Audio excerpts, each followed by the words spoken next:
Venga. Donc Romain, forcément, on y va. Romain, forcément, on se demande où tu étais hier dans le peloton. Qu'est-ce que tu as vu de cette chute dans ce virage? Ouais, j'ai vraiment vu de l'intérieur. J'étais juste à côté d'eux, en 15e position à peu près, je dirais. Donc j'ai juste eu le bruit surtout du gros crash que ça a fait. Et ouais, ça a fait froid dans le dos. Donc ouais, c'était vraiment pas ce qu'on aime voir. Vous avez parlé hier soir et puis ce matin au briefing. Est-ce que vous aviez besoin de digérer ce que vous avez entendu, vu entre vous? Ouais, c'est clair qu'on en a parlé. On a fait un peu le point de comment on se sentait chacun. Même ce matin au briefing, on en a parlé avec les directeurs sportifs. On va essayer de faire bouger un peu les choses à notre échelle, on va dire, même avec la direction sportive. Dans les oreillettes, il y aura beaucoup moins d'infos. On va essayer d'être beaucoup plus prudent pour faire évoluer, parce que ça peut pas continuer avec des chutes comme ça à chaque étape, quoi. Parce que selon vous, c'est vraiment donc surtout ce que peuvent faire aujourd'hui les équipes dans l'urgence, c'est les oreillettes avant tout. On parle beaucoup du matériel. On a vu Pascal Chanteur hier, le patron du syndicat français, qui a parlé du matériel. Selon vous, c'est d'abord les oreillettes qu'il faut entre guillemets réguler?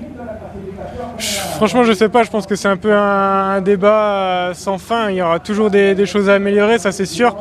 Je pense qu'il faut surtout se raisonner, nous en tant que coureurs. On a beau dire, les DS ils nous disent de nous placer avant la descente, mais nous on le sait, qu'il faut être placé en haut et qu'il faut être devant dans la descente. Donc ça changera pas tout, mais ça peut déjà être un premier pas à faire.